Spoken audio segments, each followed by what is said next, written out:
Good morning सभी लोगों को। हम लोग एक फुल टेस्ट पेपर पढ़ रहे थे जिसके अंतर्गत हम लोगों ने लगभग 2 वीडियो के माध्यम से 50 क्वेश्चन डिस्कस किए हैं। आज बाकी क्वेश्चन हम लोग डिस्कस करने का प्रयास करेंगे और देखने का प्रयास करेंगे। आप लोगों से एक ही रिक्वेस्ट है कि ज़्यादा से ज़्यादा आप लोग वीडियो को लाइक और शेयर कर दिया करिए, और कोई कमी हो तो ज़रूर बताया करिए कि सर ये कमी है या ये चीज़ चाहिए, ये सुझाव है। तो मुझे भी अच्छा लगता है कि नए बच्चों को कोई इंटरेस्टेड है, क्योंकि जब आप लोग को ये सारा चीज़ फ्री रहता है, फ्री है तो उसका लाभ उठाना चाहिए और दूसरों तक भी जिससे हो जाए, तो ये दोनों बिहार टेट से लेकर हर चीज़ों के लिए आपके काम करेगा। ठीक है, ये सारा चीज़ हम लोगों ने डिस्कस कर चुके थे। आगे की कुछ चीज़ें देखेंगे कि किस तरीके से चीज़ें हैं। ठीक है, जैसे क्वेश्चन है कि निम्नलिखित में से 50 क्वेश्चन हो गए थे। आज 51 से लेकर आगे के करेंगे। निम्नलिखित में से किसने विरलन और संघनन को ब्रह्मांड के सृजन की एक प्रक्रिया के रूप में स्वीकार किया? एनेक्जिमेंडर, वेल्स या एम्पाडेक्लेज, एनेक्जोगोरस? तो इसका जो करेक्ट आंसर है एनेक्जोमेनीज ने ये किया था। ये स्टेटमेंट के रूप में देखिए, ये प्री सोक्रेटिस एरा का ये क्वेश्चन है और बहुत ही बेस्ट इस तरीके के क्वेश्चन होते हैं।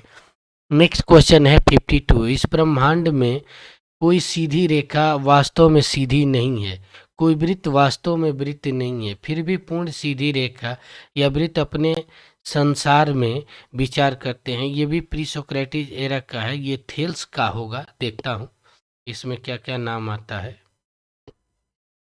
थेल्स का होगा क्योंकि पाइथागोरस का होगा, संख्या के रूप में वही चीज़ें हैं। सॉरी, ये प्लेटो का है। ठीक है, ये स्टेटमेंट यही कह रहे हैं ना कि अच्छे से पढ़िए। सीधी रेखा अच्छा पूर्णतः संसार से संबंधित है यानी मेटाफिजिकल डायमेंशन में, तो इसका आंसर क्या हो जाएगा? सी हो जाएगा। हेराक्लाइटस के अनुसार आंसर भी आपको दिया हुआ है, तो पूरी तरीके से एक बार वीडियो देखेंगे आपका सारा चीज़ क्लियर हो जाएगा। हेराक्लाइटस के अनुसार इसके बाद ये कंप्लीट हो जाता है तो आपको कांट के ऊपर, उसके बाद प्लेटो के ऊपर, अरस्तू के ऊपर टॉपिक वाइज आपको वीडियो करवाऊंगा। ठीक है, और कोई सुझाव चाहिए और कोई किसी पर वीडियो चाहिए वेस्टर्न फिलोसफी या किसी पर, तो प्लीज़ बताइएगा। उससे वेस्टर्न फिलोसफी से पहले 100 क्वेश्चन कंटेम्प्रोरी वेस्टर्न फिलोसफी पे आपको करवाऊंगा। ठीक है, एग्जाम से पहले देखिए, इंडियन फिलोसफी पे 100 क्वेश्चन हो गया, वेस्टर्न फिलोसफी पे 100 क्वेश्चन हो गया, उसके बाद एक फुल टेस्ट करवा रहा हूँ। इसी तरीके से पढ़ेंगे तो फर्स्ट अटेम्प्ट में जेआरएफ, कुछ बच्चे पूछ रहे थे कि फर्स्ट अटेम्प्ट में जेआरएफ कैसे निकाला जाए, तो मैं ये नहीं कहता हूँ कि 10,000 क्वेश्चन कीजिए, मैं ये कहता हूँ कि 100 क्वेश्चन को 100 तरीके से हल कीजिए। ये सफलता का मूल मंत्र है।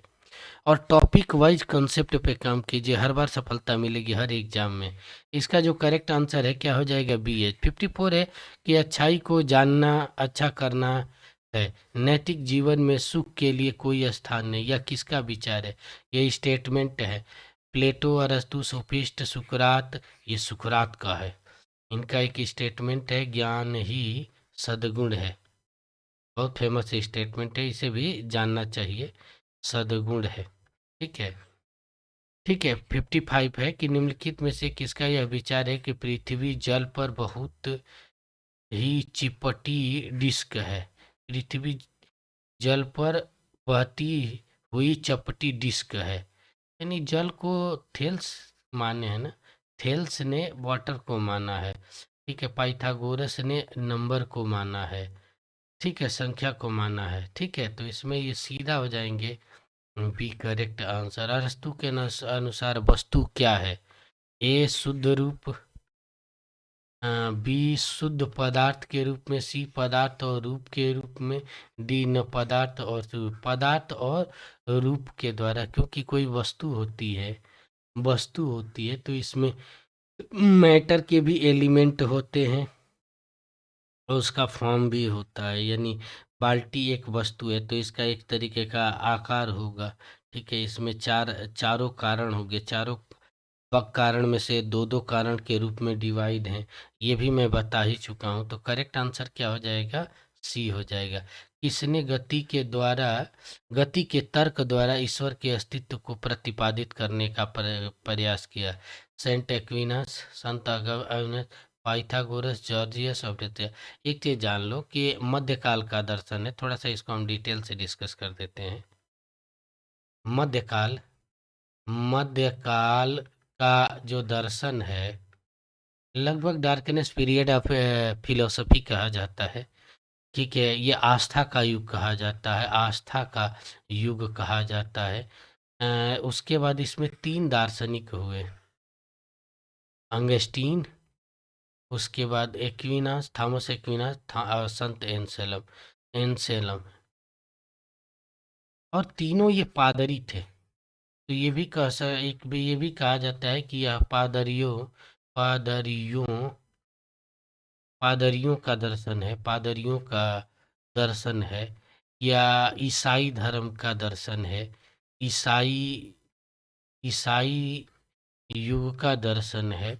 इस युग में लोग पैसा लेकर सभी पाप पुण्य को जस्टिफाई करते थे, लेकिन ये 3 लोग हुए जिन्होंने दर्शन को और धर्म से अलग करके देखकर उसको मूल्यांकित किया। लेकिन ईसाई पादरी होने के कारण हर चीज़ को आस्था यानी ईसाई धर्म के आधार पर जस्टिफाई किया। जबकि फिलॉसफी और बेसिकली वेस्टर्न फिलॉसफी का हमेशा काम है criticism of religion, ritual, culture and etcetera. ठीक है, तो इन चीज़ों पर ये काम किए। ठीक है, अब हम देखते हैं कि इसके अंतर्गत एक क्वेश्चन है कि हम नहीं जानते कि ईश्वर द्वारा सृजित वस्तुओं के कुल चयन में भूकंप और वैश्विक महामारी जैसी घटनाओं का स्थान है। यह स्टेटमेंट किसका है? लाक का, बर्कले का, डेकार्ट का, लाइबनिज का? ठीक है, तो यहाँ पर ध्यान से देखिएगा, तो इसका करेक्ट आंसर है D is the right answer. Leibniz एक बुद्धिवादी दार्शनिक है जहाँ डीएसएल में शामिल होते हैं। ठीक है, नेक्स्ट क्वेश्चन है कि निम्नलिखित चीजों को मिलाइए। देखो, तर्क बुद्धिवाद, बुद्धिवाद का कौन है? डी है। आलोचनात्मक कांट, ठीक है, सत्ताधीश से ते बर्कले, ठीक, चारों के अलग एक लाइन से सही है। ठीक है, सभी का हो गया। ठीक, यहाँ पर क्या है कि स्पिनोजा, इसमें से क्या पूछ रहा है? गलत ना, सुमेलित नहीं है। तो सी क्या है कि अति बुद्धिवाद डेविड ह्यूम का नहीं है, ये गलत है। जबकि तर्क डेकार्ट का, तर्क बुद्धिवाद कांट, आलोचनात्मक दर्शन कांट का है, सत्ता इति दर्शते वर्तते बर्कले का है। ठीक है, नेक्स्ट क्वेश्चन है कि मैच द मिलाइए इसमें। ठीक है, स्पिनोजा, डेकार्ट, बर्कले, लाइबनिज। तो एक चीज हमें पता है कि लाइबनिज का एक सिद्धांत है पूर्व स्थापित सामंजस्य का सिद्धांत। ठीक है, स्पिनोजा का है समानांतरवाद का, क्रिया प्रतिक्रियावाद के सिद्धांत के द्वैत के रूप में है। ठीक है, इनका है। तो ये हो जाएंगे भौतिकवाद, चारों विकल्प हमने मिला दिया यहाँ पर। बी इज द क्या हो जाएगा? Right answer. ठीक है, हम समझते हैं कि हम स्वतंत्र अभिकर्ता हैं, यह भ्रम के अतिरिक्त कुछ भी नहीं। यह किसका विचार है? स्टेटमेंट फटाक से याद किया करिए, स्टेटमेंट बहुत ही इंपॉर्टेंट है। ये स्पिनोजा भाई का है, बी। इन चीज़ों को नोट कर लेना चाहिए, कम से कम 100 से अधिक की स्टेटमेंट और कम से कम बुक। आपको सारी बुक्स की डिटेल मेरी किताब भारतीय दर्शन का समीक्षात्मक सर्वेक्षण में मिल जाएगी, जितने काम की बुक्स हैं, और लाइन से और ट्रिक से याद करने को मिल जाएगी। तो प्लीज़ उसे खरीद के पढ़ लीजिए, आपका इंडियन फिलोसफी प्लस सारा इंडियन वेस्टर्न के बुक्स का वो हो जाएगा। नित्य यह किसका विचार है कि हमारे गुण कुछ विचार गुण से हैं, मिलते जुलते हैं, और दूसरे विचार गुण से मिलते जुलते नहीं है, यानी गुणों के आधार पर है। तो ये तो सीधा सीधा है कि जो बनाया होगा प्राथमिक गुण और गौण गुण। तो ये स्टेटमेंट लाख भैया के दर्शन में है, इसलिए करेक्ट आंसर डी हो जाएगा। 64 है कि यद्यप हम ऐसे अधिष्ठान का अनुभव नहीं करते हैं जिसमें रंग रूप आदि का आश्रय हो, फिर भी हम अबोधगम्य अधिष्ठान के अस्तित्व का मानना पड़ता है। यह विचार किसका है? तो ये करेक्ट आंसर क्या हो जाएगा? पी, अनुभववादी दार्शनिक है लॉक, बर्कले, ह्यूम।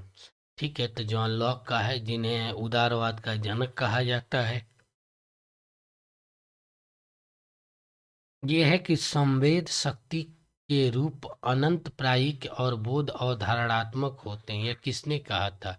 स्टेटमेंट पर और बुक्स पर बहुत क्वेश्चन है, तो ये वेस्टर्न फिलोसफी पे पूरा आ रहा है, तो प्लीज इसे नोट करिएगा। Hume, can't, Hegel, lock. इसका कांट का है। किसके अनुसार पूर्ण विलोम का अभिज्ञान होता है? हेगल के अनुसार पूर्ण विलोम का ज्ञान होता है। अहम प्रत्यय की संश्लेषी एकता के सिद्धांत का समर्पण किसने किया है? ये कांट ने किया था, समीक्षावादी दार्शनिक है। ईश्वर के अस्तित्व के प्रत्यय सत्ता युक्ति कांट की आलोचना का मुख्य आधार किसका था? तो मुख्य आधार क्या था? इस अस्तित्व पूर्णतः नहीं होता है। B is the right answer. ठीक है, इस ब्रह्मांड में घटनाएं ईश्वर द्वारा इस पूर्व आयोजित हैं कि हर जगह शांति और सौहार्द है। इस विचार को कौन मानता है? लाइबनिज।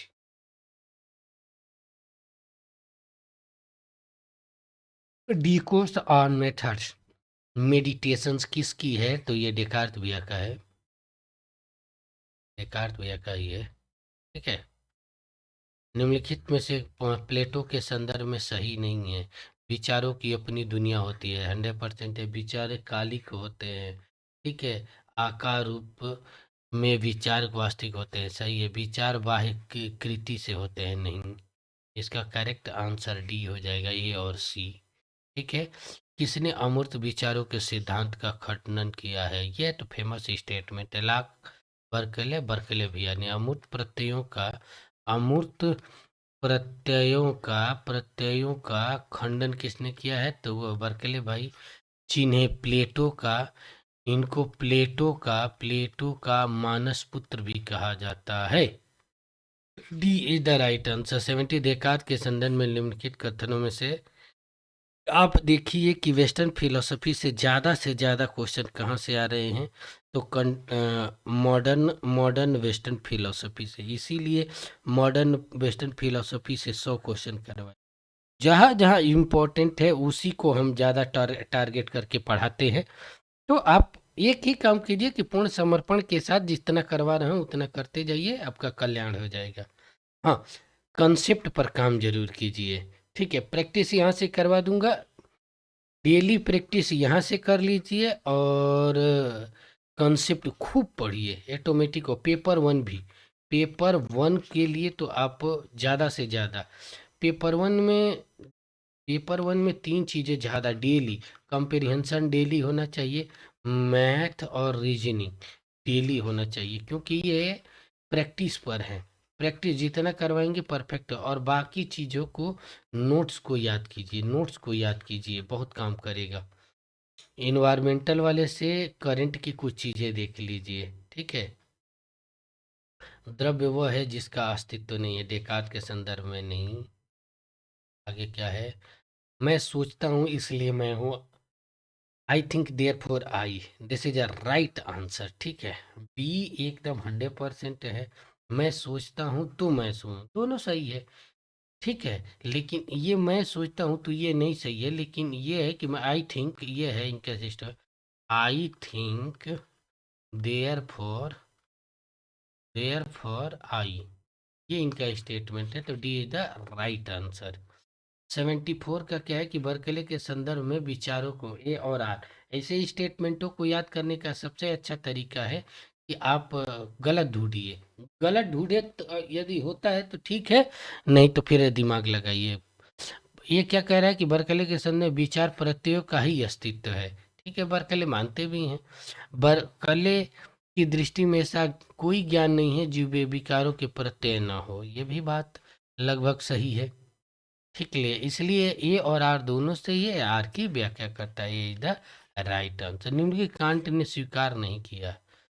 ज्ञान की शुरुआत अनुभूति से होती है, ये स्वीकार करते हैं। ज्ञान की अनुभूति स्वतंत्र पैदा, ये नहीं मानते हैं। ज्ञान अनुभूति क्षेत्र प्रत्यक्षकरण का बोध की श्रेणियों से सीमित होता है, वस्तुओं के अभिकंत है, B is the right answer. निम्नलिखित को सावधानी पूर्वक पढ़िए और चयन कीजिए। बुद्धि को उद्देश्य की प्राप्ति होती है जब यह समझती है कि आत्मा के अनुभव आत्मा में अनुभव करने की इच्छा होती है, चूँकि इसमें वह अनुभूति होती है। ज्ञानेंद्रियों को भी उद्देश्य की प्राप्ति होती है, यह सही नहीं है, क्योंकि वे अचेतन होती है। बुद्धि अवचेतन होती है और ज्ञानेंद्रियाँ भी। यदि वे उद्देश्य का अनुभव नहीं करती हैं, वस्तुओं में आकार, उनके रूपांतरण का निर्णय कैसे किया जा सकता है? ठीक है, ये स्टेटमेंट किधर, ये न्याय और सांख्य के द्वारा दिया गया स्टेटमेंट है। अगला है कि निर्धारात्मक सिद्धांत मोटे तौर पर यह कहता है कि सभी अन्य प्राकृतिक घटनाओं की तरह मानव जो का कार्य भी निर्धारण पूर्व परिस्थिति प्रकृतियों के अपर नियम के द्वारा होता है। पहला, दूसरा क्या है? दर्शन शास्त्र की अधिकांश क्लासिक भारतीय विचारधाराओं द्वारा ये है। तो इसमें पूछ क्या रहा है कि ये और कथन है, देखो ये सही है लेकिन बी दूसरा वाला गलत था, ठीक है, इसलिए सी तो सही आंसर हो जाए। जैसा कि आचार शास्त्र में, आचार शास्त्र मतलब नीति शास्त्र और नैतिकता की शास्त्रीय भारतीय अवधारणा के अनुसार निम्न कौन सा सिद्धांत कर्म सिद्धांत के बारे में है? तो ये निष्काम कर्म के संदर्भ में ही भारतीय सिद्धांत है। आगे जो भी हो, कर्म सिद्धांत का सबसे सामान्य अभिप्राय यह है कि प्रत्येक कर्म अच्छा या बुरा या एक निश्चित फल परिणाम होता है, जिसके वह उस कृत्य का अर्थ बच सकता है या उसमें ऊपर उठ सकता है। ठीक है, यह कर्म के सिद्धांत को धार्मिक संदर्भ में नैतिक रूप से जरूर देखता है। यह मनुष्य के नैतिक दायरे से सवाल उठाए नहीं, सत्य मीमांसा के आधार पर कारण सिद्धांत पर आधारित परिणामों को करता है। यह एक प्रकार के कारण सिद्धांत के भौतिक नैतिक सिद्धांत ए बी सी, इसका एक को छोड़कर सभी हैं। यानी सी क्या है, A B C D, sorry, सभी सही है। कर्म सिद्धांत की पूर्ण व्याख्या, ठीक है, इसको पढ़ लेने से सभी को 2 बार पढ़िएगा इस क्वेश्चन को। आपका कर्म से भारतीय दर्शन में कर्म सिद्धांत का पूर्ण एक्सप्लेनेशन है। वैशेषिक दर्शन को निम्नलिखित में से आत्मा के गुण है: प्रयास, उदात्त, प्रभाव और इच्छा। ठीक है, उदासीनता। तो ए बी सी तीनों क्या क्या हैं, ध्यान दीजिएगा। प्रयास, उद्यत या प्रभाव या इच्छा, ये तीनों क्या हैं, आत्मा के गुण हैं। नेक्स्ट है आपका, निम्नलिखित कथनों को ध्यानपूर्वक पढ़िए। सृष्टि का यांत्रिक सिद्धांत इस विचार पर आधारित है कि द्रव्य ने स्वयं को बिना किसी सहायता के लगभग अविश्वसनीय रूप से जटिल प्राणियों में परिवर्तित किया है। कम से कम बड़े क्वेश्चनों को 3 बार पढ़ा करिए, 3 बार पढ़ा करिए, ठीक है।